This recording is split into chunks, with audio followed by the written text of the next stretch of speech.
How's it going, you guys? So I know it's been a while since I recorded a video.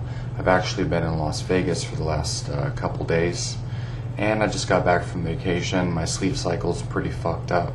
It's actually 4 in the morning right now, and I would normally be sleeping, but I basically slept all day yesterday because I've had to catch so many plane flights, and like early in the morning being at the airport at like 3 a.m. It's incredibly crazy. So if I sound a little off, that's probably why. So anyway, let's start things off this week with a video about some of the many concerns about a ketogenic diet. So I've gotten a lot of questions from people lately on all my social media. People asking me about my blood work on a ketogenic diet.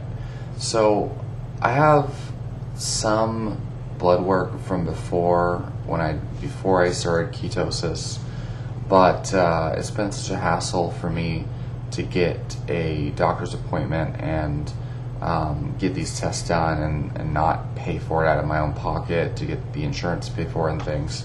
It's been a pretty big struggle, and so I really haven't been able to get around to a baseline test.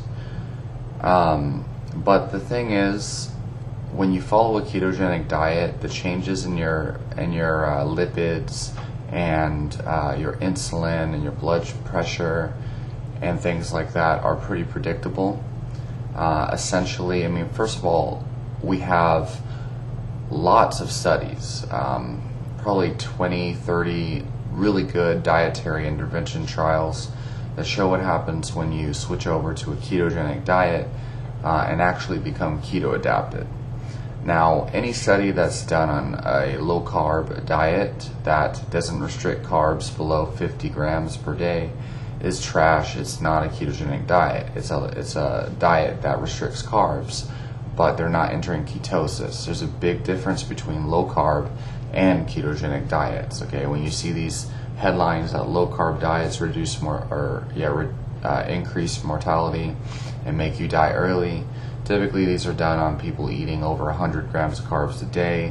That's not low carb at all. That's only low carb compared to the standard American diet. Okay, but a ketogenic diet, you completely shift your metabolism from burning glucose as fuel to burning ketones, and your body literally adapts to converting body fat into fuel. And over time, you can actually fuel high intensity exercise by converting a small amount of fatty acids and amino acids into glycogen.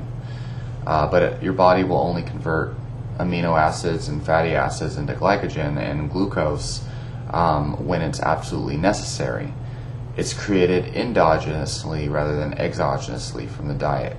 And that's why ketogenic diets are so powerful for reversing diabetes, is because you're not giving your body this external source of glucose that it has to force the conversion into triglycerides and store it in the liver, store it in the body fat tissues, etc.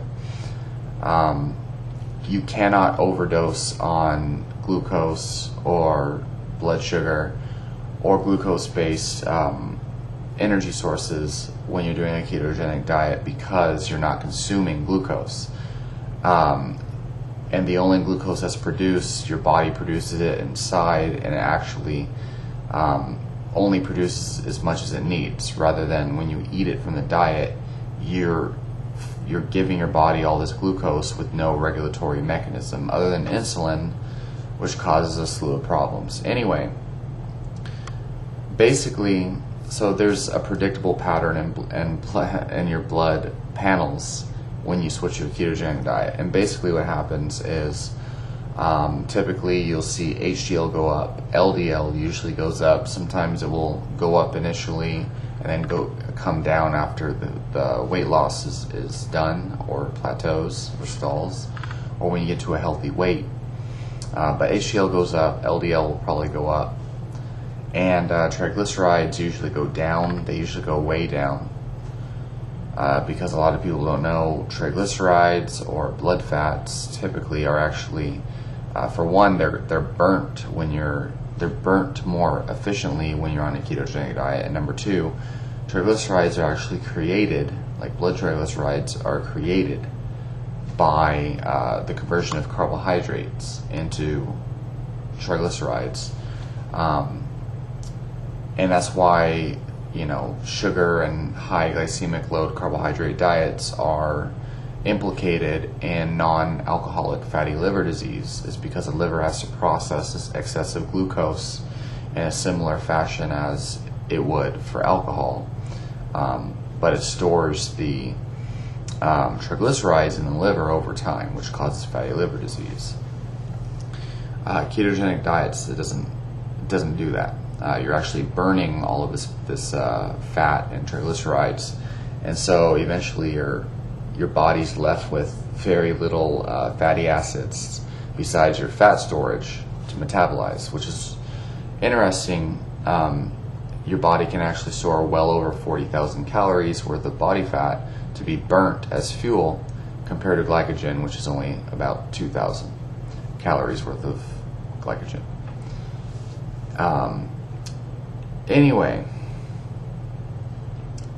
triglycerides go down, hemoglobin A1C typically will go down, blood pressure goes down, okay? And you can see this in many different studies. One that I like to reference all the time, it's called the A to Z weight loss study, which compares an Atkins diet to a Ornish, which is a vegetarian diet, and the Zone diet, which is a balanced diet, and then like a Mediterranean or some kind of standard American diet type thing. And in that study, if you read the full text, there's actually a graph in the graph section, and it has a table that lists all of the blood lipids and the changes that happen depending on the diet. And it was done on overweight individuals trying to lose weight. But regardless, you'll see the caloric breakdown and everything, and it's a 12-month study, and you can see the same blood results that everyone on a ketogenic diet reports and happens on this study, and that'll give you a good idea of what to expect on a ketogenic diet. Now, why do LDL and why does HDL increase on the ketogenic diet? Well, because lipoproteins you can think of as vehicles that carry nutrients, specifically fatty acids and cholesterol and various other things throughout the body. And so your LDL will actually go up when you lose body fat. The reason for this is because your body fat is mobilizing, it's oxidizing. Your body's burning off body fat. Even if you're in a caloric deficit, when you're losing body fat, that body fat has to be circulated through the bloodstream. And so LDL and HDL, they take the triglycerides or the fatty acids from the fat stores, and they put them in various places. That could be in the arteries, that could be in the liver, that can be muscle tissue. But LDL and HDL will increase in the blood because it's carrying more body fat. It's carrying more fatty acids through the circulation. So anytime your body is mobilizing fatty acids, LDL is going to increase. So it's common sense. And the only reason why we have this LDL heart disease correlation is because statin drugs, they need to be sold, and if you've noticed over the decades, high cholesterol has been, like the numbers for high cholesterol has been slowly getting less and less and less over time. Nowadays, having high cholesterol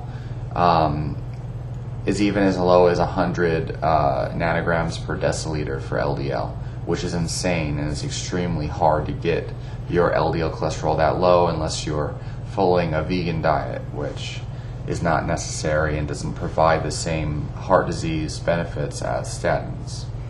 Statins typically will benefit heart disease because they're potent anti-inflammatories, but studies done on statin drugs actually show far less efficiency than most people claim. Anyway, the point is you don't need to be worried about LDL cholesterol increasing.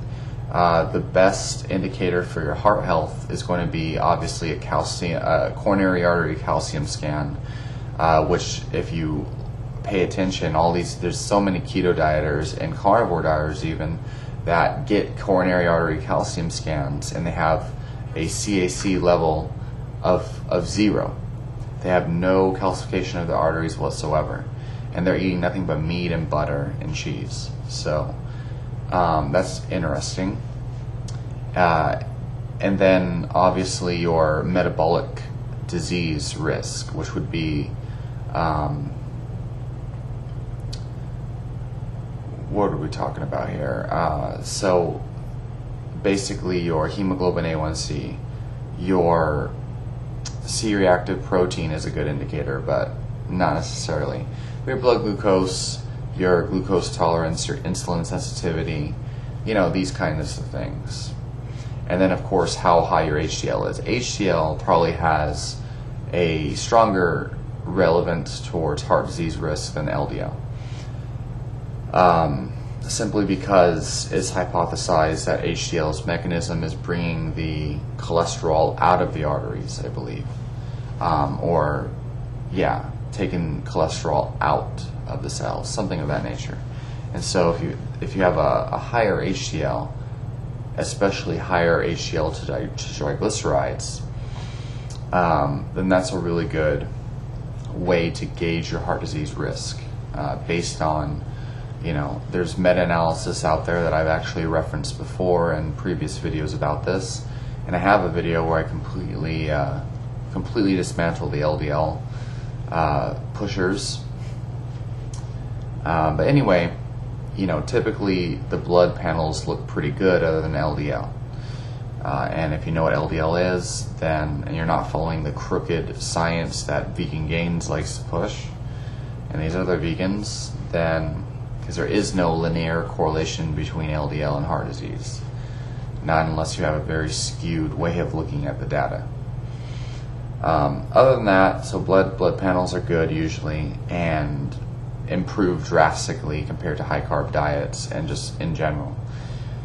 But also people tend to feel better. They get better mental clarity, they get better mood balance, they have better sports performance if they do it right and they do it long enough and they don't try to cycle carbs or some nonsense, and they get enough sodium.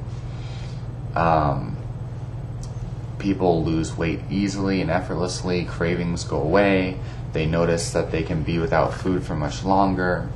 Life is just much better when you're keto adapted. So, that's pretty much the majority of what I want to say about, blood panels and things. It's pretty predictable at this point. Same thing with vegan diets. Typically, triglycerides will go up.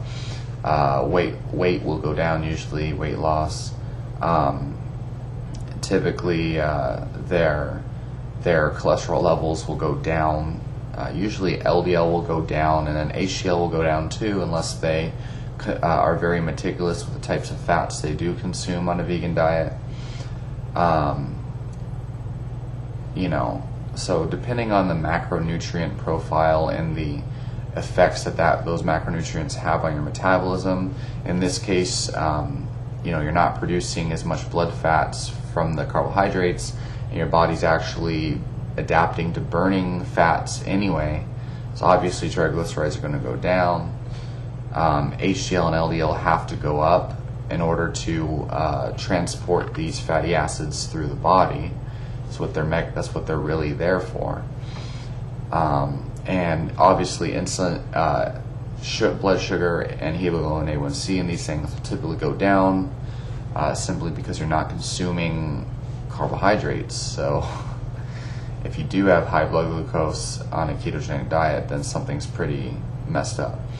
The other thing is ketoacidosis people talk about, and I don't even feel like it's worth talking about it, because Ketoacidosis has nothing to do with ketosis. Ketoacidosis is caused when you have diabetes, and usually you're treating yourself with insulin already, and for whatever reason, you consume some carbohydrates, but you don't inject yourself with enough insulin, and then people have high levels of ketones in the blood as a result of this mismatch of insulin and glucose.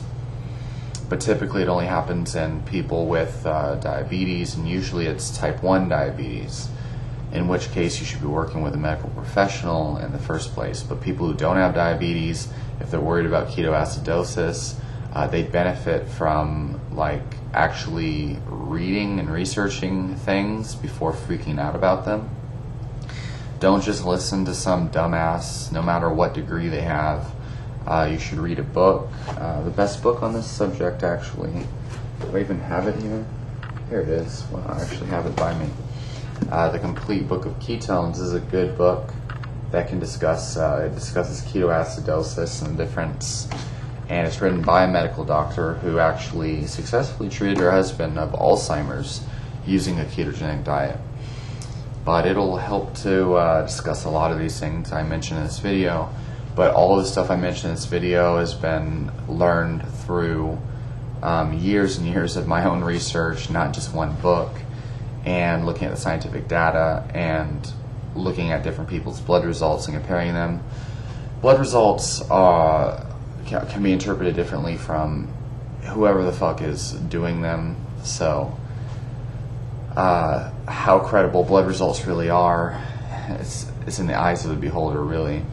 So how relevant blood results would be, it just depends on the data you get tested and then the information you use to interpret that data with. So yeah, anyway, if I feel better, if I perform better, and typical blood results from this diet are pretty good, I would say I have nothing to worry about. Anyway, leave your questions and comments down below. Let me know what y'all think, and I'll talk to you on the next video.